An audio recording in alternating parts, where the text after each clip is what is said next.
¿Qué tal, quilomberos? Bienvenidos a un quilombo más, 13 de octubre del 2020. Bueno, espero que hayan pasado un bonito día de la fiesta nacional ayer, que hayan celebrado, que hayan sentido orgullo y pertenencia de ser españoles, porque conviene decirlo claramente.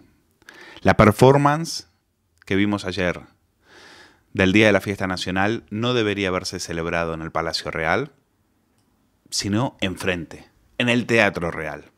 Porque aquello fue una infame pantomima operística en un solo acto. Un indecente show de marionetas en donde todos, desde el rey hasta sus enemigos republicanos, pasando por cada miembro de las Fuerzas Armadas, se limitaron a cumplir un papel. Fueron los actores de una obra teatral, al aire libre, ahí en la Plaza de la Armería, que incluyó un espectáculo pirotécnico de cañonazos y la pasada, por supuesto, de la patrulla del Águila del Ejército de Aire, a la que tanto queremos, para entretener a los niños y a los padres. Porque eso fue lo que vimos ayer, seamos sinceros. Fue una puesta en escena en la que todos simulaban un cínico respeto por una nación en la que casi ninguno de los que estaba ahí realmente cree ni respeta. Cuesta que nos creamos la representación teatral con esos figurantes que se paseaban compungidos por la Plaza de la Armería simulando estar allí por el día de la fiesta de España, cuando lo que vimos ahí era a una ministra de Igualdad que era la que pedía guillotina para Felipe VI. Ahí había un ministro de Consumo comunista que acusó al rey de maniobrar contra el gobierno. Y a un vicepresidente de gobierno que venía no solo de acusar al rey de tener poca neutralidad política, sino también de habernos advertido de que con el tiempo, el tiempo de este monarca se está acabando, porque lo que ellos buscan es un cambio de régimen. Por lo tanto, cuesta creerse esta farsa. Cuesta creérsela cuando vagaba por ahí un ministro de Justicia que ha dado a entender en una entrevista en Radio Nacional que el jefe del Estado era un elemento provocador. Era un elemento que generaba inflamación en los separatistas. Y que por esa razón había que vetarlo, había que esconderlo. Es como un maniquí que lo sacas y lo pones y lo guardas. Y en ese momento había que guardarlo. No podía ir al acto de promoción de jueces en Barcelona porque eso era provocar. Lo decía un ministro de Justicia que estaba ahí en el día de la fiesta nacional. ¿Qué tipo de celebración es esa? Que está precedida por un presidente que gobierna con el apoyo de golpistas, chavistas y proetarras, cuyo denominador común es el odio a España. Díganme qué fiesta nacional es esa, en la que Felipe VI y su familia recuerdan más a los Romanov de la Rusia bolchevique que a los Borbones. Porque tengo que recordarles que un alto cargo de Podemos, como Enrique Santiago, dijo que si en España se organizara una revolución, él iría por los reyes. Si en España se dieran las mismas condiciones que en la Rusia de 1917, indudablemente iría mañana al Palacio de la Zarzuela y haría lo mismo que Lenin le hizo al zar Nicolás II. Es decir, entendemos, ¿no? Retener a su familia y pasarlos por la bayoneta, asesinándoles. Lenin sigue siendo una figura reivindicada y que tú te sientes cómodo con esta figura. Hombre, yo absolutamente. Completamente. Yo absolutamente. O sea, Lenin, un señor que organizó un proceso revolucionario en un país que era prácticamente feudal. Era uno de los países en ese momento del mundo con más gente empobrecida. Y fue capaz de la nada, de organizar la construcción de un Estado alternativo. Pero pues francamente, yo me quito el sombrero. Si se dieran las condiciones que se dieron con Lenin, sí. ¿Tú te irías mañana no al Palacio de Invierno, sino al Palacio de la Zarzuela? Hombre, eso es lo que estoy preguntando. Si Lenin, indudablemente. ¿sí? Si se dieran las condiciones que ¿Y haríais indudablemente, lo mismo que hicieron los Lenin con el zar? Si se dieran las mismas condiciones, por ¿Lo supuesto. liquidaríais? Bueno, eso ya depende de lo que surgiera, cómo se pusiera, ¿no? De la forma más cruel, de la forma más vil y más ruin. ¿Qué tipo de hispanidad es esa en la que un abogado de las FARC, Enrique Santiago, se permite hacer semejantes declaraciones sin que la fiscalía le investigue? ¿Qué tipo de monarca puede permitirse estar rodeado de tanto republicano con ganas de sangre sin que haya un gobierno que le defienda? Y sobre todo, cuando hay un vicepresidente y unos ministros que tienen ganas de hacerle pasar por el cadalso. ¿Qué tipo de Día de la Hispanidad se puede celebrar cuando estos comediantes que vimos ayer consideran que la conquista de América fue un genocidio? Y que miran con satisfacción como en Bilbao, a esas mismas horas, unas hordas de batasunos decapitaban en plena calle, delante de todo el mundo, con total impunidad, estatuas del rey y de Colón para protestar contra la fiesta nacional. ¿Qué tipo de país es este en el que el Día de la Hispanidad lo preside una banda política que ha cobrado de corruptas satrapías indigenistas con el favor de un partido de la derecha en el poder y su ministro siendo un tal Cristóbal Montoro? De verdad, ¿qué tipo de farsa es esta? ¿Qué pantomima nos quieren hacer tragar? ¿Y por qué utilizan a nuestra bandera para tapar todo esto? Es que cuesta mucho tragarse este teatrito de la fiesta nacional cuando uno recuerda que un tal Pedro Sánchez, presidente de gobierno, tuvo un emocionante recuerdo por una etarra que se suicidó en prisión. ¿Qué tipo de ceremonia es esta en las que uno simula honrar a España para luego después dar pésames a los etarras o buscar fórmulas para sacar de prisión a los que dieron un golpe de Estado el 1 de octubre? Es decir, a los que la desafiaron y a los que todavía no se arrepintieron de ello. ¿De verdad que pretendían que nos creyéramos esta comedia a la que también se prestan unas fuerzas armadas, de las que el propio presidente de gobierno dijo que no sabía para lo que servían? Es más, en 2014 dijo que él, si fuera por él, las eliminaba. Para él, el Ministerio de Defensa, pues, bueno, eso que se lo den a Margarita Robles, que esa sea muy españolista. Venga, yo no la quiero cerca. Yo me llevo mejor con Juan Carlos Campo, con Montero. Madre mía. Pues eso es lo que tenemos. ¿Por qué nos tenemos que creer esta farsa? Miren, la verdadera fiesta nacional, ¿saben dónde se vivió? En las afueras del palacio, donde miles de españoles, orgullosos de su país y de su bandera, salieron a celebrarlo con pasión, con alegría. A diferencia de esa compañía actoral que había en Casa Real y en Moncloa, a diferencia de ellos, la gente sí cree en España.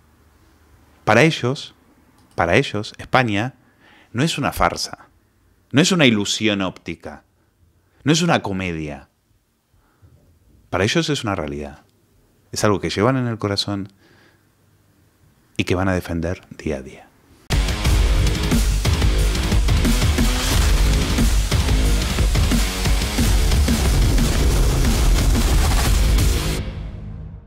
Nos ha llegado este libro. Pablo Casado, La derecha millennial.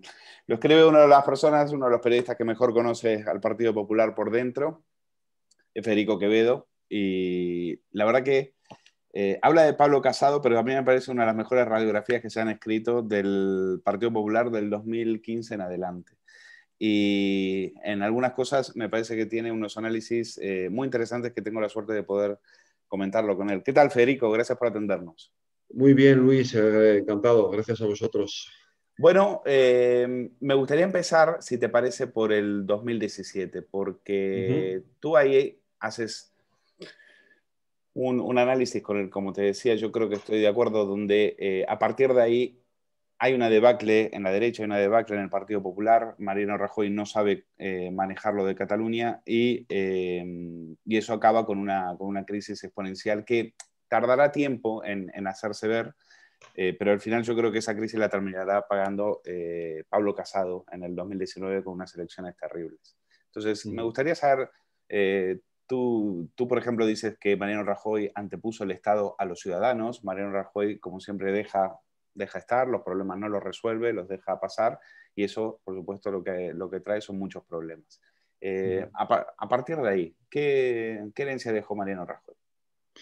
Mariano Rajoy deja en herencia, nos deja un país, es verdad que le toca gestionar en una crisis económica durísima, esto no podemos olvidarlo, le toca gestionar la crisis económica que hereda de los tiempos de José Luis Rodríguez Zapatero, pero como tú muy bien has señalado, Rajoy hizo algo que yo creo que fue un error, que fue anteponer efectivamente la razón de Estado a los sentimientos o las emociones o las necesidades y los problemas de la ciudadanía. ¿Qué pasó entonces? Yo recuerdo muy bien algunas entrevistas que entonces en los medios se les hacían a ministros como Cristóbal Montoro, donde explicaban que ellos estaban ahí para resolver el problema y no para no tener empatía, no para tener empatía con los problemas de la gente, sino para solucionar el problema del déficit, para atender a lo que se nos exigía desde Bruselas, ¿vale? Que era un poco, en definitiva, la cuestión. Bueno, ¿qué ocurrió? Pues que terminó esa crisis, es verdad que se solucionó problemas graves como el tema, como la cuestión financiera, y todavía hoy estamos viviendo ahora con esta fusión de CaixaBank y de Bankia, digamos, la resaca de todo aquello, ¿no? Lo que nos costó todo aquello, pero deja una brecha social tremenda. Y una desconfianza de los ciudadanos en su clase política tremenda. A eso añádele dos cuestiones más muy importantes. Una, Cataluña no resuelve el problema de Cataluña, no solo no resuelve el problema de Cataluña, sino que, digamos, que agranda el problema de Cataluña, ¿vale? Nos deja un problema territorial tremendo. Y lo tercero, la corrupción. La corrupción le hace un agujero brutal al Partido Popular y obviamente todo aquello de Luis Fuerte, aquellos mensajes a Bárcenas y por supuesto esto que estamos conociendo ahora, que yo no lo reflejo en el libro porque obviamente era un secreto de sumario que yo no conocía, ¿no? Pero es la consecuencia de todo lo que había pasado, todo esto de la operación Kitchen. Es decir, la corrupción termina por minar por completo la confianza que la ciudadanía podía tener en aquel momento en el Partido Popular. Y esa es la herencia que deja Mariano Rajoy. No sé si a ti te pasa, tú conoces esa casa mucho mejor que yo, pero la operación Kitchen me parece ya otra cosa, me parece peor que la corrupción. Me parece ya utilizar las herramientas del Estado para aniquilar, para exterminar políticamente a un enemigo que encima es uno de los suyos y sobre todo que estaba bajo su mando. Tiene un aspecto tenebroso. De hecho, no, hasta cuesta encajarlo con el Partido Popular de Mariano Rajoy, ¿no? Exacto, es que a ti te habrá pasado lo mismo que me habrá pasado a mí, que tengo que a mucha gente, ¿no? Que a ti te hablan de la operación Kitchen y te dicen que ha sido bajo un gobierno de Podemos, perdona, y no es, claro, y dices, vale, me lo creo, porque esto tiene que ver ¿no? Con el chavismo, con el bolivarismo, etcétera, etcétera. Pero un partido liberal, demócrata, que se supone que respeta el Estado de Derecho, las formas, ¿no? Es decir, Rajoy representaba el máximo respeto a todo eso, utilizando una herramienta del Estado tan clave como es la policía, las fuerzas de seguridad, para llevar a cabo una operación de ese estilo.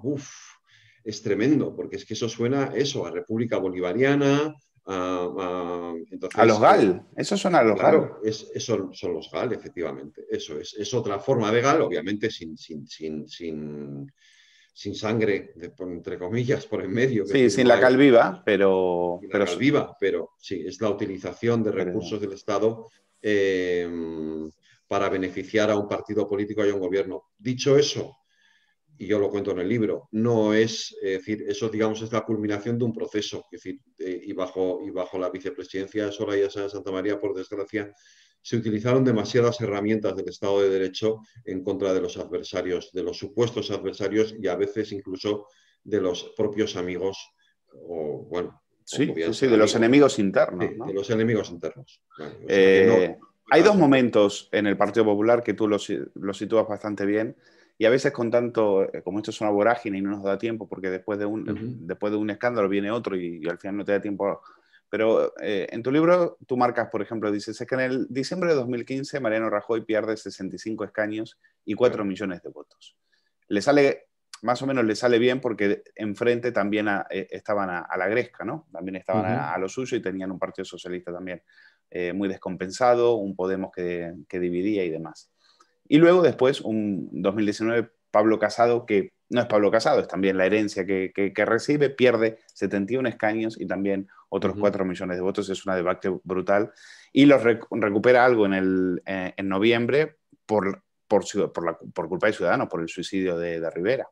Entonces, bueno, vamos a ir entonces al 2017 porque Cataluña es, como te decía, fundamental. tú nunca ocultaste que eras partidario de hacer política, tenías una visión, criticabas la prisión preventiva de Junqueras, incluso creo que hasta eras partidario de un referéndum dentro de la Constitución, que por otro lado no eras tú solo, había gente en el Partido Popular que lo creía también, es decir, algunas voces como pueden ser García Margallo, Alicia Sánchez Camacho, no sé si también Núñez Feijóo. Entonces, y a partir, y cuando tú empiezas a poner esto sobre la mesa, dices que hay que hacer política en el tema catalán, a ti te empieza a caer, sobre todo, te empiezas a tener un cuestionamiento muy fuerte por parte de la misma Soraya Sáenz de Santa María, ¿no? Sí. Obviamente, ¿esto dónde lo percibo más? Pues en mis colaboraciones en la COPE, eso se cuenta en el libro, como en ese mes de octubre del año 2017, el presidente de la cadena COPE, Fernando Jiménez Barrio Canal, me llama y me dice: estoy teniendo muchos problemas, muchas presiones por tu posición en el tema de Cataluña. Es verdad que Jáuregui y yo entonces coincidíamos mucho en un análisis muy parecido con el tema de Cataluña, en esto que tú dices, lo que nosotros queríamos que era necesario, que era hacer política para resolver el problema. Pero, claro, en el caso de Jáuregui, que digamos es un periodista que pues, se podía etiquetar como más de izquierdas, esa posición podía ser más comprensible, pero en mi caso no, porque se entendía que yo era un periodista más de la derecha, más próximo al PP, que por lo tanto tendría que estar defendiendo lo que hacía en ese momento el Partido Popular. Yo obviamente no tengo etiquetas de ningún tipo, es decir, y digo lo que pienso yo, no lo que otros creen que debo decir, y eso me generó esos problemas. En febrero de 2018, o 31 de enero de 2018, escribo un artículo muy duro en el Confidencial, dejando muy claro que, obviamente, yo por supuesto estoy totalmente en contra de todo lo que pasó en Cataluña, pero radicalmente, es decir, lo sigo estando, y creo además que la sentencia por delito de sedición es correcta y estas personas tienen que estar en la cárcel y ojalá no se les indulte. Pero en aquel momento también digo, Junqueras no es un criminal, no es un etarra, es decir, no es un criminal, es un político que ha cometido un delito muy grave, pero la situación no puede ser la misma que la de un terrorista, ¿no? Pero y Federico, se le trata como un terrorista. Tú escribes ese artículo, Junqueras no es un Sí. criminal, en enero del 2018. Sí, eso Sigues es. Y entonces, 2 años después, sí. después de haber visto que Junqueras no se ha arrepentido, que Junqueras no solo no ha pedido perdón, sino que sigue desafiando al Estado, sigue diciendo Sí. que lo volvería a hacer.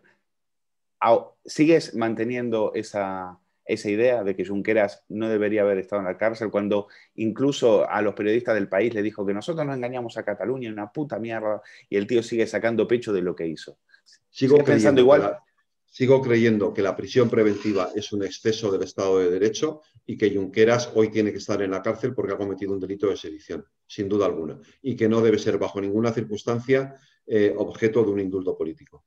Ha cometido un delito, es un delito de sedición, tiene que estar en la cárcel y cumplir su pena. Sí. Pero la prisión preventiva para mí en aquel momento, y lo sigo pensando igual, creo que es un exceso. Incluso teniendo en cuenta que había golpistas fugados. Yo creo que la prisión preventiva es una medida excesiva y que solo debe aplicarse en delitos de sangre. No creo que de hecho, para mí es excesiva incluso en el caso de políticos sobre todo de políticos que luego han sido condenados por delitos de corrupción. Salvo que de verdad hubiera, como en el caso de... Pero había riesgo de fuga, ¿no? Es decir, había siete golpistas se habían fugado. Sí, pero yo creo, es verdad que se habían fugado, pero yo estoy convencido de que Junqueras no se hubiera fugado. Y además hay mecanismos para evitar las fugas. Lo que pasa es que a Puigdemont le dio tiempo de fugarse. Es decir, pero yo creo que existen mecanismos para evitar fugas sin necesidad de la prisión preventiva. La prisión preventiva a mí me parece un exceso en un Estado de Derecho. ¿Sigues pensando que habría que darle a Cataluña un pacto fiscal, privilegios fiscales como los tienen Navarra y el País Vasco? Sí, pero en otras circunstancias, obviamente hoy no. Quiero decir, creo que esto era algo que se podía haber negociado en su momento. Creo que Mariano Rajoy comete el error de no abrir esa puerta cuando le va a visitar a Artur Mas, porque si por lo menos la hubiera dejado abierta y además diciéndole, como le dijo, no es hoy, no, hoy, ahora no se puede porque estamos en plena crisis, pero vamos a negociarlo y ver qué se puede hacer después. Creo que eso hubiese sido razonable, no solo para Cataluña. Yo creo que la responsabilidad fiscal, la corresponsabilidad fiscal, la deberían de tener todas las comunidades autónomas, como ocurre en otros estados federales. Pero hoy, a fecha de hoy y en las circunstancias en las que estamos, obviamente poner sobre la mesa la corresponsabilidad fiscal no nos lleva a ninguna parte porque tampoco va a resolver el problema. No sé, dentro de unos años, si conseguimos enderezar el problema que ahora tenemos en Cataluña, se puede volver a retomar un diálogo sobre eso, pero hoy por hoy, ni eso, ni el referéndum, que es otra de las cosas que yo también he defendido, creo que puedan ser, que sea posible ponerlo sobre la mesa. Yo siempre creí que eran medidas preventivas, entre comillas. Pero que había que haberlas tomado antes. Claro, pero no son medidas curativas. Es decir, esto ahora ya no va a curar, entre comillas, el cáncer que tiene la situación, ¿no? Una de las cosas, quiero volver al tema mediático, porque una de las cosas interesantes de tus libros es que no te guardas nada. Y así como en el libro es el cambio estúpidos, ya contabas que habías recibido presiones en ese caso de Martínez Campos. Sí. ¿Lo dije bien? ¿Carmen Martínez Campos? Carmen Martínez, sí, la que fue secretaria de Estado de Comunicación. Carmen Martínez Castro, sí. Carmen Martínez Castro. Bueno, en este libro hablas precisamente de la actitud que tuvieron Soraya de Santa María y su brazo ejecutor, que era en ese momento María Pico. A ti, como decimos, hay un artículo en el Confidencial que te trae mucho dolor de cabeza. En la COPE llega un momento donde el presentador del programa, de la linterna, donde tú y Jáuregui tenían una sección, Colmenarejo, tienes una discusión con él y directamente decide quitarte del programa por presiones, al parecer, de Moncloa. Y esto acaba también con un artículo tuyo en el Confidencial, que también te trae problemas después de haber sido un periodista fundador de ese digital, después de haber estado 20 años, y también te quedas sin esa columna. También podría agregar que te purgaron del 24 horas. Y no sé si me estoy dejando algo en el tintero. ¿Qué sensación te deja? Porque esto, uno está acostumbrado que sí, el PSOE, sí, la izquierda, Podemos, pero la derecha también tiene lo suyo, cuidar mucho mejor entre comillas, de los periodistas en los que ellos confían que la derecha. A ver, Luis, entiendo una cosa. Yo lo he personalizado porque yo no puedo dar nombres de compañeros tuyos y míos que han sufrido situaciones parecidas sin su permiso para hacerlo, ¿vale? Pero lo que yo he vivido lo han vivido otros. ¿Vale? Y la persecución de Hacienda, por ejemplo, fue brutal durante ese periodo a determinada gente. Gente que tú y yo conocemos, ¿vale? A la que se le puso la agencia tributaria, les hacían inspecciones prácticamente a diario. Periodistas que en su momento se volvieron críticos con la forma que tenía Mariano Rajoy de gestionar todas estas cuestiones. Entonces, pues es que yo no puedo dar nombres sin que esas personas me den permiso para contar cosas que en muchos casos son íntimas, ¿no? Y que obviamente yo no puedo contar. Entonces yo lo personalizo en lo que he vivido yo, pero lo que he vivido yo no es algo que haya vivido yo. Es algo que hemos vivido muchos compañeros en unas circunstancias muy concretas. Tú cuentas en el libro algo que es estremecedor, me parece lo más increíble del libro, y es una copa de en Navidad. el PP, una copa de Navidad en el Partido Popular. Tú estabas bajo una inspección en Moncloa. En Moncloa, perdón. Y tú estabas en ese momento siendo sometido a una de esas inspecciones de la agencia tributaria, y se te acerca Cristóbal Montoro, ¿y qué te dice? Me viene a decir, no me acuerdo la frase que es textual, que está puesta en el libro, que si quiero quitarme de encima esa presión, ya sé lo que tengo que hacer, que es decir, defender las posiciones del gobierno y del Partido Popular, cosa que obviamente en ese momento pues no hice, ¿no? Y por supuesto esa situación siguió adelante. Montoro te dice, podemos arreglar lo tuyo, sí, pero eso es. Ya sabes lo que tiene que pasar. Eso es terrible, es de mafioso. Sí, porque además un ministro de Hacienda no debería de saber que estás siendo sometido a una inspección de Hacienda o que estás teniendo problemas con Hacienda. No tiene que saberlo, no puede saberlo. ¿Y tú cómo te quedaste? Pues no sé, me quedé en blanco no, pero dije, ostras, o sea, qué fuerte, ¿no? Es decir, además no sé, yo no me acuerdo con quién estaba y a alguien le dije, joder, mira lo que me acaba de pasar. O sea, pero es que no me acuerdo quién era, por eso tampoco lo puse luego en el libro, porque no me acuerdo con quién estaba en aquel momento. Pero a alguien le dije, fíjate lo que me acaba de pasar. O sea, me quedé muy sorprendido, la verdad. Es que Muy sorprendido. es impresionante. Es una escena que el lector se queda de lado. Se queda de lado. Bueno, el resultado finalmente de esa política mediática del Partido Popular. Te pregunto, sabíamos que Soraya, María Pico colocaban a sus periodistas en las tertulias. ¿Cómo se repartía el trabajo con Martínez Castro? ¿De qué se ocupaba Martínez Castro y de qué se ocupaban Soraya y María Pico? María Pico, que era el brazo ejecutor de Soraya, iba más sobre todo, trabajaba más con los medios de izquierdas con los que Soraya tenía una especial relación, porque yo, como cuento en el libro, gracias a Soraya Sáez de Santamaría se producen tres operaciones que son fundamentales para ella, para sus intereses, que es la venta de Cuatro a Antena 3, a 3 Media, la venta de La Sexta a Mediaset y una operación financiera que permite salvar casi de la quiebra al Grupo Prisa, vamos, al diario El País y el Grupo Prisa en general. Sí, yo lo digo en el libro, porque esto es una cosa que me la decía la propia María Dolores de Cospedal. Me decía, fíjate cómo con ella no se meten ni en El Rojo Vivo ni ninguno de los programas de La Sexta. Con ella no se metían. Entonces, María Pico era la que decía en esos medios qué periodistas podían estar o qué periodistas no. Y Carmen Martínez Castro se ocupaba sobre todo de Televisión Española y luego de esos 2-3 medios con los que ella tenía una especial relación, que eran la COPE, con la que siempre tuvo muy buena relación, y con Onda Cero, porque ella ha sido, y de hecho creo que vuelve ahora a trabajar otra vez, ha vuelto a trabajar, no, ahora ha vuelto a la COPE a trabajar con Carlos Herrera, pero con entonces todavía estaba bastante vinculada también a Onda Cero. Entonces, lo que hacía, bueno, en el Confidencial, la relación con el Confidencial la llevaba María Pico también, fundamentalmente. Entonces, ellas se dividían un poco los medios en los que decidían qué periodistas entraban o qué periodistas no, o a qué periodistas había que sacar o a qué periodistas no.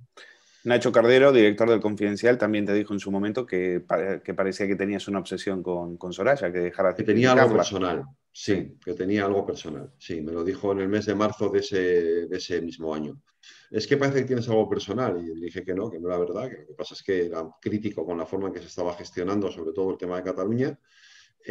Aún así paré de escribir, dejé de escribir sobre Soraya Sáez de Santamaría durante unos meses, pero luego pasó la moción de censura, vinieron las primarias, se disputaban entre tres personas el liderazgo del PP, María Dolores de Cospedal, Soraya Sáez de Santamaría y Pablo Casado, y yo me posicioné en contra de Soraya Sáez de Santamaría, y entonces allí ya se acabó definitivamente todo, ¿no?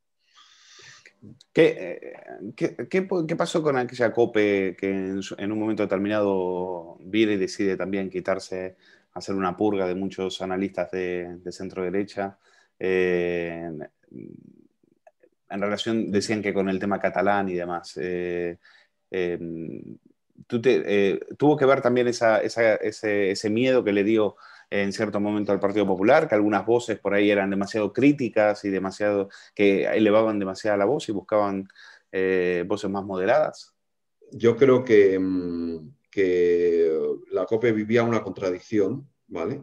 Por un lado, tenía que defender las posiciones del gobierno, pero por otro lado te recuerdo que la COPE es una cadena que depende de la Conferencia Episcopal. Y en la Conferencia Episcopal hay un grupo, un sector de obispos que son catalanes y que presionaron mucho, sobre todo en lo que se refiere no tanto a la cadena, no tanto a la radio como a lo que entonces era la televisión, bueno, y sigue siendo la televisión del grupo, que es 13TV, por algunas posiciones muy duras en contra de Cataluña y de lo que estaba pasando en Cataluña. Entonces, en la COPE se vivió esa contradicción de una manera bastante difícil de gestionar.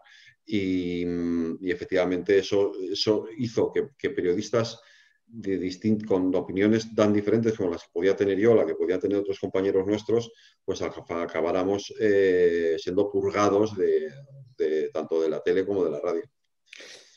¿Crees que, bueno, dices cosas en el libro con las que estoy de acuerdo? Por ejemplo, la base electoral del PP se pierde, eso te lo comenta la misma Cospedal, te dice, esa gente de clase media que nos votaba y demás se han ido, ya no creen en nosotros, les hemos exprimido, pero Rajoy, se lo intento decir a Rajoy y Rajoy no me escucha, está absorbido por Soraya Santamaría, sí. Yo creo que hay dos. Yo creo que tú recordarás aquel congreso del año 2008 en el que Rajoy dice aquello de los liberales que se vayan al Partido Liberal y los conservadores que se vayan al Partido Conservador. No ocurrió de manera inmediata, pero acabó ocurriendo con el paso del tiempo. ¿Por qué? Pues porque el Partido Popular llevó a cabo desde el Ministerio de Hacienda una política fiscal absolutamente socialdemócrata que cargó de una manera desmedida con impuestos y con una presión fiscal brutal a las clases medias y con una política, volvemos otra vez al tema de Cataluña o al tema de la corrupción, ¿qué hizo? Pues que efectivamente los liberales del partido que se sintieron abandonados por el gobierno del Partido Popular fueran un partido liberal, que era Ciudadanos, y que los más conservadores que rechazaban la posición con el tema de Cataluña y que sobre todo rechazaban la pérdida de principios que estaba teniendo el Partido Popular en ese momento, pues se fueran a un partido como Vox. Y entonces el Partido Popular se quedó huérfano de votantes. ¿Qué te ha parecido finalmente la salida, que tú la cuentas muy bien, la salida de Rajoy, esa moción de censura a la que Rajoy no da la batalla? Yo ahí pongo una nota mía, digo, porque tú me haces pensar, ¿no? Y digo, claro, Rajoy es un tío que resiste, pero no es un tío que sabe en esos momentos, quizás no está acostumbrado a dejar pasar el tiempo, a aguantar y no quizás a haber peleado un poco más, ¿no? Por estar ahí. ¿Qué te parece qué ha dejado esa sensación, esa salida tan lamentable políticamente de un político tan importante, ¿no? Pues, a ver, en esa tarde yo creo que Rajoy tira la toalla muy pronto, no lucha, como dices, porque fíjate, o sea, es que lo tenía y te lo siguen diciendo en el PP, sí era muy fácil. Lo único que había que haber hecho era dimitir y haber permitido que Soraya Sáenz de Santamaría, que era la vicepresidenta del gobierno en ese momento, accediera a la presidencia del gobierno y se había desactivado inmediatamente la moción de censura. Pero las presiones fueron brutales para que eso no ocurriera, eso también es verdad. Y él no fue capaz de luchar y no fue capaz de ver más allá de su propia desgracia, y por eso se encierra en un restaurante y con perdón, se pone hasta arriba de whiskies en esa tarde, ¿no? Yo creo que es una pena, pero por otro lado es Rajoy en estado puro, es decir, hemos tenido durante muchos años de presidente del gobierno a alguien que tenía muy poca garra para luchar por las cosas, que nunca sabías al final si subía, si bajaba, hacia dónde iba, que era, digamos, yo soy gallego, pero que era un gallego, vamos, o sea, lo más gallego que te puedas echar a la cara y que al final se ha dejado manipular por unos entornos que le han llevado por donde han querido, fundamentalmente de su vicepresidenta al gobierno y la gente que estaba en torno a ella. Perdona, sí. Que no le hace caso ni siquiera a sus amigos, porque los amigos de Rajoy eran enemigos de Soraya Sáenz de Santamaría y él fue capaz de ir perdiendo a todos sus amigos, José Manuel García Margallo, Ana Pastor, el que fue ministro de Agricultura, Soria, no, sí. otro. Bueno, Soria también, pero Soria también. Luis de Guindos, el Luis que de fue Guindos. ministro de Agricultura, que está en Bruselas ahora, no me acuerdo ahora cómo se llama, ya sabes qué te digo, etcétera. Todo aquel grupo del gobierno que estaban enfrentados Cañete. Cañete, Miguel Arias Cañete, todos esos van cayendo uno detrás de otro y él no hace nada por evitarlo. Nada. Es verdad. Es No hace verdad. nada por evitarlo. Es verdad. Caen como los 10 negritos. Sí. Claro. Bueno, hay cosas, no las quiero destripar, pero está muy bien contado el episodio de las cremas por Cristina Cifuentes. Está muy bien contado el tema del bolso de Soraya, que no lo voy a destripar, pero me parece espectacular lo que te dice un alto cargo del Partido Popular sobre ese tema. Y bueno, y entramos en el capítulo Pablo Casado. Si Feijóo hubiera dado el paso, tú, ¿quién te gustaba más para liderar el Partido Popular?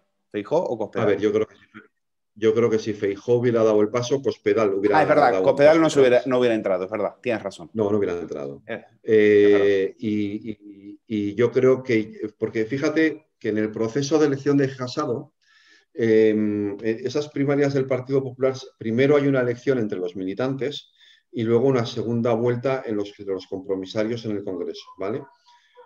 La elección entre los militantes la gana Soraya, no hay que olvidarlo, ¿vale? Queda primero Soraya, segundo Pablo Casado, tercera Cospedal, ¿vale? Ese es el orden. Entonces, al Congreso van Soraya y Casado. Los votos de Cospedal se van a Casado y por eso ganan el Congreso. Si Feijóo hubiera dado el paso, hubiera barrido en la elección entre los militantes. Soraya no habría tenido nada que hacer. Nada, pero nada. O sea, hubiera barrido a Alberto Núñez Feijóo. ¿Vale? Pero Feijóo no quiso dar el paso. Tú cuentas muy bien esa inexplicable rueda de prensa en la cual se aparece Feijóo y parece que va a anunciar realmente que va a dar el salto a la política nacional y deja todo con un palmo de nariz diciendo no, es que me quedo por Galicia, etcétera, etcétera. ¿Algún día sabremos por qué no ha querido dar el salto? Yo creo que más o menos lo cuento en el libro. Él convoca a la Junta Directiva Nacional del partido ese día en un hotel, ¿vale? A mí me llaman por la TAP, cuando reciben la convocatoria, a mí me la mandan la convocatoria por WhatsApp. Un miembro nos ha reunido esta tarde. Esto solo puede ser una cosa, me decían, y es que se va a presentar. Obviamente, claro, nadie reúne a toda la Junta Directiva para decir nos quedamos como estamos. Es decir, lo lógico era lo otro. ¿Qué fue lo que pasó? Feijóo siempre quiso, o sea, es evidente que su ambición era liderar el Partido Popular y haber sido candidato a la presidencia del gobierno. Pero él quiso hacerlo después de las elecciones de 2015. Esas elecciones que tú señalabas al principio, en las que Rajoy pierde 65 escaños y 4 millones de votos. Él siempre dijo, este era mi momento. Era el momento en el que yo tenía que haber sido, Rajoy tenía que haber sido a un lado y haberme dejado a mí liderar el Partido Popular.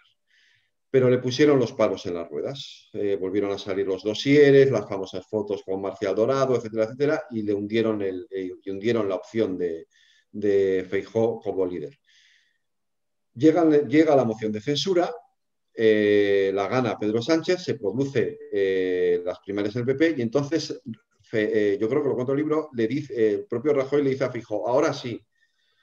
Y entonces Feijóo no dice nada, pero Feijóo piensa para sí mismo, ahora me dejan un partido hundido, me tengo que dejar la presidencia de una comunidad autónoma como Galicia para irme a trabajar a un despacho en Génova, donde voy a tener la mitad de la gente controlada por otros, que no la controlo yo, y van a ser mis enemigos allí dentro, para enfrentarme a una situación en la que el Partido Popular está al borde de la abstención. Ahora no. Ahora, ¿por qué tengo yo que perder todo lo que tengo para esto? Ahora no me voy. Y entonces piensa en sí mismo en ese momento. No piensa, no, es verdad, no piensa en el partido, piensa en Alberto Núñez Feijóo y dice, ¿yo por qué tengo que correr este riesgo ahora?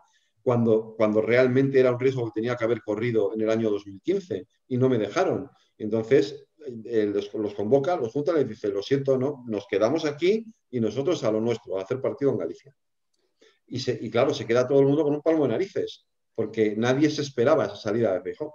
Todo el mundo pensaba que iba a ir a por todas. Y Federico, ¿ese fue el último tren para Feijóo? ¿Tú qué crees? Nunca hay un último tren. nunca. Salvo que ya te retires definitivamente de la política. Es decir, hay un último tren, puede haber un último tren ya para Mariano Rajoy, y ya fue un último tren para Soraya Sáenz de Santa María. Pero Alberto Núñez Feijóo está ahí. Es presidente de la Xunta de Galicia, gana con mayoría absoluta, sigue siendo un referente para todo el Partido Popular y vamos a ver lo que pasa en el futuro. Yo no descarto nada. También es verdad que no es el único. Ahí está Almeida, que es un personaje cuya figura política ha crecido de manera espectacular en estos meses. Hay otros varones del PP cuyas figuras políticas han crecido mucho, Moreno Bonilla, el propio Alfonso Fernández Mañueco en Castilla y León. Luego, ahora mismo el Partido Popular, en comparación con el PSOE, es un partido con un banquillo considerable, muy considerable. Tiene 3 presidentes autonómicos y un alcalde de Madrid que cualquiera de ellos podría ser perfectamente candidato a las próximas elecciones generales. ¿Qué te parece el liderazgo de Casado? ¿Es realmente un líder? Es un liderazgo difícil. Mira, te voy a contar un secreto. Cuando a mí me piden que escriba el libro, me piden que escriba una biografía sobre Pablo Casado. Yo empiezo, esto fue hace un año, ¿no? Yo empiezo a escribir el libro y cuando llevaba ya prácticamente terminada la biografía, digo, joder, es que esto solo me da para 40 o 50 páginas, no tengo más... No, pero no por nada, es decir, no es peyorativo. Es que Pablo Casado no era nadie. Claro. O sea, todo su capital político era haber sido presidente de Nuevas Generaciones de Madrid y vicesecretario de Comunicación del PP. Entonces, o sea, con eso y con lo del máster ya llenabas 20 páginas de un libro, ya no daba más de sí. Entonces le llamé al editor y le dije, se llama Luis, de la editorial Altera, le dije, como tú, es tocayo tuyo, le dije, Luis, digo, tenemos que cambiar el enfoque, digo, porque es que una biografía de Pablo Casado no me llega, no llenamos un libro. Entonces, ¿y qué hacemos? Digo, no, lo que hay que explicar es por qué alguien cuya biografía no da para llenar un libro acaba siendo presidente del Partido Popular. Claro. Y este es el libro. El libro no es contar quién es Pablo Casado, sino por qué Pablo Casado, que también contamos quién es, por qué Pablo Casado llega a ser presidente del Partido Popular. Pablo Casado es un tipo inteligente, hábil, que tiene un problema a la hora de rodearse de colaboradores, porque digamos que puede que tenga un cierto problema de autoestima, y no le gusta rodearse de gente capaz, le gusta rodearse de gente más bien leal. Eso puede tener a veces ser un acierto y otras veces ser un error, porque claro, si te rodeas de leales y no de capaces, los leales a veces no siempre aciertan en sus decisiones, ¿no? Y esto le puede estar generando algún problema en sitios como Madrid, por ejemplo. Pero yo creo, a fecha de hoy, y después de que en este país haya sido presidente del gobierno José Luis Rodríguez Zapatero y Pedro Sánchez, yo no me atrevo a decir que Pablo Casado no pueda ser presidente del gobierno.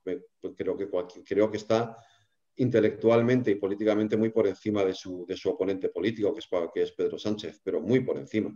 Entonces, es un liderazgo difícil, el PP es un partido difícil porque es mucho más, aunque parezca lo contrario, es mucho más transversal que el Partido Socialista. Tiene que estar constantemente mirando a su izquierda y a su derecha, cosa que no tiene que hacer Pedro Sánchez, y ese equilibrio es muy difícil de llevar adelante durante mucho tiempo. Ahora, ¿que puede ser presidente del gobierno? ¿Por qué no? Narciso Michavila, que es su gurú demoscópico, le decía hace unos meses que él tenía que tener un tono moderado, que él no tenía que ser como Vox, tenía que tener un tono mucho más tranquilo, buscar el centro, el mítico, ¿no? el santo grial de la derecha. Halcones y palomas. Y en ese camino cae Cayetana Álvarez de Toledo. La última encuesta de GAT3, después de esa fulminación, el PP se pega un batacazo muy gordo. ¿Qué le pronosticas qué es lo que está queriendo hacer el Partido Popular de Pablo Casado y de Teodoro García Egea, y que no le está saliendo tan bien? Está intentando encontrar su propia hoja de ruta, su propio espacio. Es decir, un espacio entre medias. Vale, es verdad que Ciudadanos es un partido que ahora mismo es pequeño, ¿vale? No son 10 escaños nada más, pero ha conseguido algo que le ha hecho daño al Partido Popular. Y es que de pronto se ha posicionado como un partido útil que está sirviendo para hacer cosas, ¿vale? Luego ya veremos qué consecuencias tiene eso, que esto es ese es otro debate. Pero de pronto un partido que había dejado de existir está ahí dándote guerra, entre comillas. Y luego tienes por la derecha a un partido que te está comiendo a bocados una parte muy importante de tu electorado, ¿vale? ¿Qué tienes que hacer? Qué difícil, porque no puedes ser Vox, porque si eres Vox, entonces ya Vox definitivamente termina por comerte todo tu electorado, pero tampoco puedes ser del todo Ciudadanos, porque cuando has tenido más fácil comerte a Ciudadanos, no te lo has comido y Ciudadanos sigue estando ahí. ¿Qué tiene que hacer el PP? Yo creo que el PP tiene que compaginar una posición de dureza y de firmeza contra el gobierno de Pedro Sánchez y al mismo tiempo demostrar también que es un partido que puede ser útil al interés de España. Entonces, ese equilibrio es difícil de conseguir. ¿Tú crees que se pueden llegar a acuerdos con Pedro Sánchez? Yo creo que hay cosas en las que sí, en las que no hay más remedio. O sea, yo, por ejemplo, después de lo que pasó en Sol, por ejemplo, ¿tú crees que se pueden llegar a acuerdos con una persona que no cumple su palabra? No, es evidente, es decir, pero lo que pasa es que lo que pasó en Sol, no olvidemos que tampoco le puedes echar el 100% de la culpa a Pedro Sánchez. Y mira que todo lo que ha pasado después es obvio que el único interés que puede tener el Partido Socialista en Madrid es acabar con Isabel Díaz Ayuso. Pero es que Isabel Díaz Ayuso se lo ha puesto muy fácil. Isabel Díaz Ayuso, mira, esto no está en el libro, porque no tenía sentido, ya no daba tiempo, ¿vale? Lo ha tenido al alcance de su mano. Lo único que tenía que hacer para terminar de hundir a Pedro Sánchez era pactar con Ángel Gabilondo. Y no lo han sabido ver. No tenía que hacer otra cosa. Pero el PSOE no lo hubiera dejado, Federico. Sí, José Manuel Franco. Sí, da igual. ¿Sobre el cadáver de Franco Pardo? Sobre el cadáver de Franco, si Ángel Gabilondo está deseando eso. Sí, estoy de acuerdo, pero por eso tiene tanta resistencia dentro del Partido Socialista. Por eso se lo quieren quitar de encima. Claro, pero es que Isabel Díaz Ayuso no lo ha visto. Si hubiera llegado en el mes de junio a un pacto con Ángel Gabilondo, tenía todo resuelto. No se habría cargado a Pedro Sánchez, pero le habría hecho un agujero muy importante a Pedro Sánchez, porque Pedro Sánchez ya no podría ir a por Madrid. ¿Cómo vas a ir a por Madrid si Madrid ha pactado con tu partido a Madrid? ¿Cómo vas a ir a por Madrid? Igual que no puedes ir a por el ayuntamiento. No hubiera podido ir a por Madrid, ¿vale? Y tú hubieras ganado todo, prestigio, tiempo, todo, pero no lo supieron ver. Se empeñaron en convertir Madrid en el campo de batalla contra el gobierno. Y al final el gobierno tiene el BOE, no nos olvidemos de eso. Al final el gobierno tiene el BOE.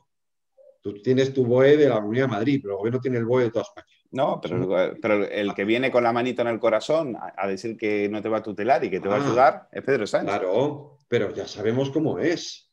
Ya sabemos cómo es. Ahora, aún así, tú me dices, ¿se puede pactar con él?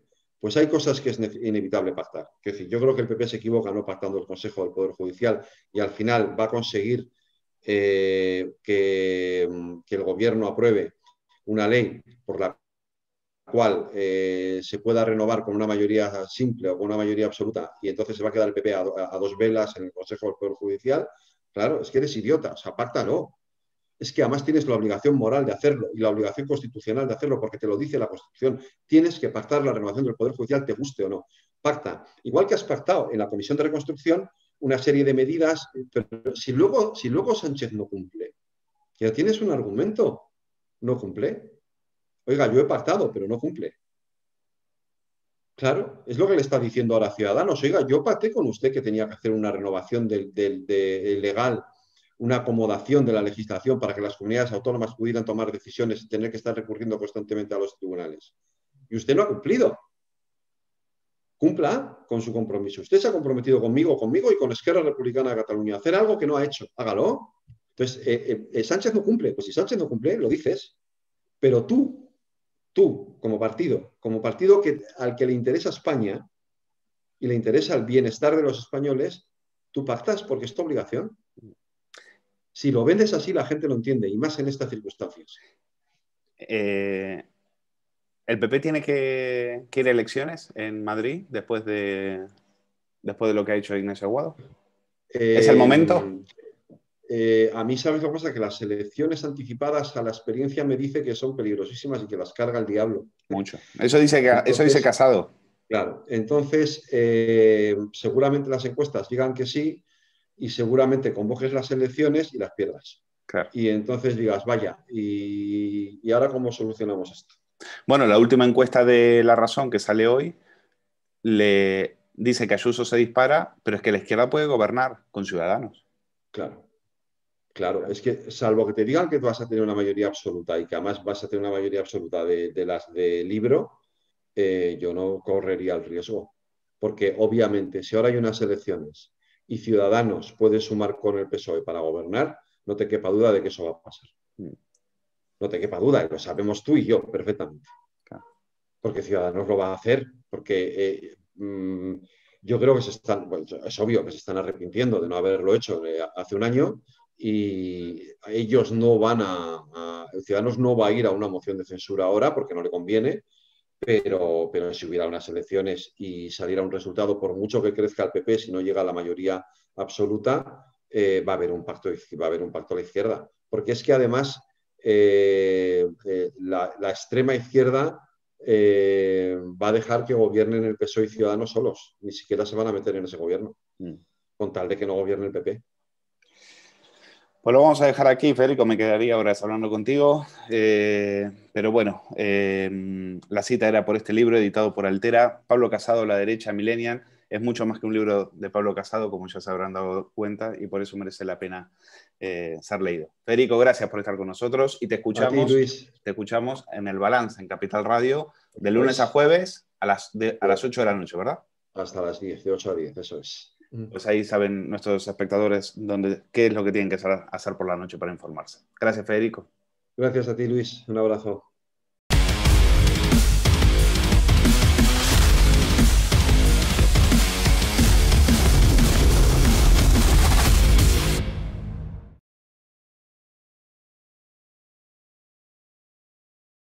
Sabes que nos interesa mucho lo que está pasando con la hostelería, porque creemos mucho en ese sector, es un sector muy importante para nuestro PIB, por más que el gobierno les desprecia, al igual que hace con el turismo. Nosotros seguimos dándole voz a los colectivos, a las asociaciones que en este momento están denunciando las medidas disparatadas que está tomando el gobierno. Y uno de esos sectores, una de esas asociaciones es Hostelería Madrid, y tenemos del otro lado del Zoom a Juan José Blardoni, que es su presidente, y nos va a contar lo que están solicitando ahora la Comunidad de Madrid respecto al tema de las zonas confinadas. Bueno, ahora no sabremos qué va a pasar con el tema del estado de alarma, pero es verdad que lo de las cenas era de locos. Esto de tener que a las 11 cerrar el local y no poder pedir absolutamente nada, pues era algo que, según los hábitos y costumbres de los madrileños, pues sí que era condenarles ya directamente al cierre. Juan José, ¿qué tal? Muy buenos días. Sí, buenos días.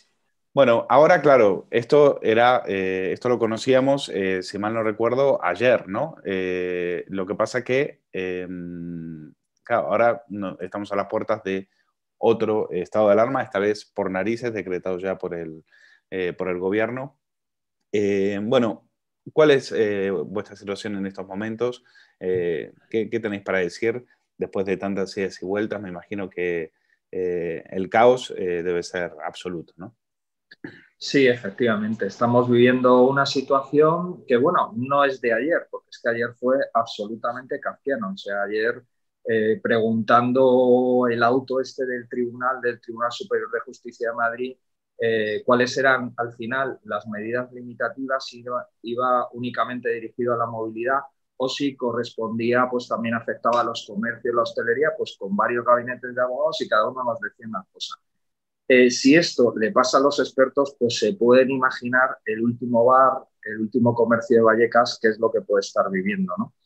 Pues una absoluta locura. Es algo que además, bueno, ya vivimos el fin de semana pasado, cuando nos publicaron precisamente lo que es, bueno, pues esa orden para limitar en toda la capital los horarios de los establecimientos a las 11 de la noche, los establecimientos de hostelería, y que, bueno, la publicaron el mismo día. Para aplicarlo el mismo día, 75.000 cenas fueron canceladas durante este fin de semana y, bueno, pues estamos viviendo esta situación. Realmente esa imprevisión, de alguna manera, esa situación de última hora está perjudicándonos todavía bastante más en lo que el sacrificio que ya estamos haciendo con respecto a las medidas sanitarias, pues lo está haciendo ya de por sí. La verdad es que la situación política tampoco está ayudando y todo esto, bueno, pues se pueden imaginar después de tantos meses, pues cuál es la situación de cualquier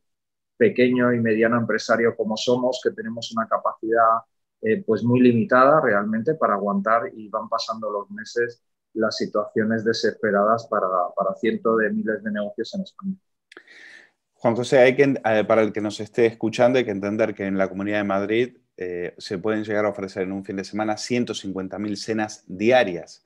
Y este cierre temprano prácticamente cancelar, pues pueden ser unas 97.000 reservas, son las que han sido canceladas. Es decir, es un golpe letal, evidentemente es un golpe letal. La pregunta es, ¿le veis algún sentido a estas medidas? O sea, yo cuando voy a un sitio y me dicen, no, en la barra no, y digo, bueno, en la barra no, en las cenas hasta las 11 de la noche, es decir, desde el punto de vista sanitario, ¿les veis algún sentido? Bueno, realmente es muy difícil de explicar. Después de tantos meses, todas las medidas principalmente han sido dirigidas hacia nuestro sector. Y bueno, en otras administraciones, como puede ser el Reino Unido, públicamente los informes oficiales cifran en un 3% nada más los contagios que están teniendo lugar en los pubs ingleses. Bueno, pues te puedes imaginar de alguna manera que cuando dicen también que el 40% de los contagios están en el transporte, pues que realmente, bueno, pues es lo que puede haber estado ocurriendo en nuestro país, en nuestra ciudad, en Madrid, y que, bueno, pues sigue ocurriendo. O sea, el problema es que el político realmente, bueno, pues centra de alguna manera su foco en aquellos sectores que realmente le es cómodo el limitar, pero, bueno, pues realmente establecer limitaciones en el transporte público pues les está costando muchísimo más. Ya en los últimos días estamos viendo cómo efectivamente se van ordenando dentro del transporte público, en el metro, etcétera, pero bueno, pues la mayoría de los contagios en estos meses han sido así. Claro, escuchar que se nos limita en este sentido pues una terraza, pues muchos ciudadanos, o que se limita o se cierra un parque, como se han cerrado, pues muchos ciudadanos pueden decir, bueno, pues si esto lo dicen los expertos, yo creo o pongo dudas, como la ponemos nosotros, en que realmente se esté dirigiendo bien las medidas que se están haciendo para contener esta pandemia. Claro, uno tiende a pensar, Juan José, que al final no son medidas tanto sanitarias como políticas, es decir, el político dice, ¿dónde me va a costar menos? ¿No? Porque ir al metro, ver unas pegatinas que dice mantenga la distancia de seguridad y entrar y después para que venga el vagón y uno entre al vagón y estén todos como sardinas, pues es absolutamente ridículo. Lo que pasa es que con el metro no se van a atrever. Es más fácil atreverse con la hostelería. Me imagino que os sentís estigmatizados, ¿no? Sí, sí, ahí nosotros lo hemos denunciado constantemente. O sea, estamos criminalizados. Realmente tenemos que estar rogando porque se nos concedan ayudas, y esas ayudas son los ERTE, cuando al final lo que estás pidiendo es que el Estado cubra los propios costes de seguridad social, que es un tema público que hasta ahora, estando cerrados como hemos estado, se de alguna manera responsabilizaba a las empresas, y al final terminamos hablando que eso es ayuda. No, oiga, mire usted, o sea, eso es que usted, Estado, tiene que asumir su propia responsabilidad cuando cierra o limita una determinada actividad económica, porque los operadores individuales, los hosteleros, los comerciantes, no tenemos capacidad. Quiero detenerme ahí, Juan. Quiero detenerme ahí en el tema de los ERTEs, porque hablando con Fidel Molina, que es de SOS Hostelería Valencia, me decía que el ERTE es una trampa. Es decir, el ERTE lo que ha permitido le permite a los, aparte de, bueno, de maquillar las estadísticas del paro y demás, pero claro, se mantienen ciertos bares y se mantienen ciertos empleos, pero con un coste en la tesorería brutal, porque ese dinero que vosotros tenéis que pagar a la seguridad social, no lo estáis recibiendo con ingresos, evidentemente. Entonces, es una trampa, es un espejismo. ¿Para qué han servido los ERTEs? Los ERTEs han servido fundamentalmente para, y en eso han sido un instrumento útil, para mantener parte del empleo que se puede salvar.